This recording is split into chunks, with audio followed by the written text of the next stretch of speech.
ئێرە کتێبخانەی گشتی هەڵەبجەیە. لە کیمیابارانکردنی هەڵەبجەدا هەزاران کتێبی کتێبخانەکە وەک دەستکەوتی جەنگ لەلایەن ئێرانەوە بردران و نەگەڕێنرانەوە. بەڕێوەبەری کتێبخانەکە دەڵێت سەرەڕای داواکاریەکانیان بۆ گێڕانەوەیان بەڵام وەڵامیان نەداوینەتەوە. لە ساڵی 1970 حکوومەتی ئێران ئەم بینایی تەقاندەوە ئەم 11,000 کتێبەی کە لێرە بوو هەر هەمووی برد و بۆ ئێران وەکو هەموو متەلەتەکانی کە لە دایرەکانیکە هەمووی برد بۆ ئێران. شارێک هەیە لە کرماشان دەرەچی بەرەو کەنگاوە لە ڕۆی ناوی سەحنەیە ئەڵێن ئەم کتێبانە لەو شوێنەیە.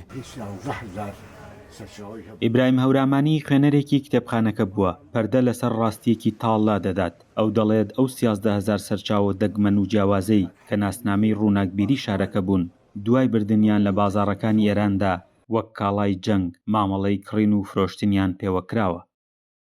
لە ساڵی 2005 لە ڕێی هەفتەنامەی بەدرخانەوە هەواڵێکم خوێندەوە کوڕێکی مەهاباتی ژمارەیەک لە کتێبەکانی کتێبخانەی هەڵەبجەی لەلایە. دوای ئەوەی توانیم ژمارەکەی وەربگرم و پەیوەندی لەگەڵا بکەم ئەو وتی من هەندێک خەڵک ئەو کتێبانیان هێنا و لێم کڕیونەتەوە زیاتر بۆ یەکڕیوش من مۆری کتێبخانەی گشتی هەڵەبجەیان پێوە بووە بەو هیوایی کە ئەم کتێبانەی لای من ژمارەیان نزیکەی 50 کتێبە بێ بیجێڕمەوە بۆ کتێبخانەی گشتی.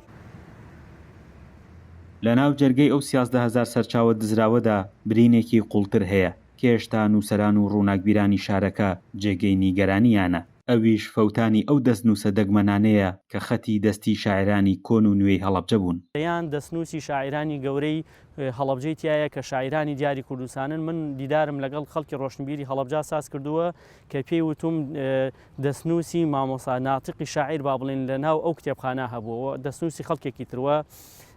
ئەمەش پێمانەڵێ ئەمانە وەکو غەنیمەی جەنگ براون یعنی لە هەڵەبجا چۆن دەست براوە وتم بۆ بانقەکە ئاواش دەست براوە بۆ کتێبخانە گشتێکە. قایمقامی هەڵەبجە دەڵێت هەرچەندە ئەمڕۆ ڕەفەکانی کتێبخانەکە بە کتێبی نوێ پڕکراونەتەوە بەڵام هیچ کامیان ناتوانن جێگەی ئەو سەرچاوە ڕەسن و مێژوویانە بگرنەوە کە لەو سەردەمەدا بردران.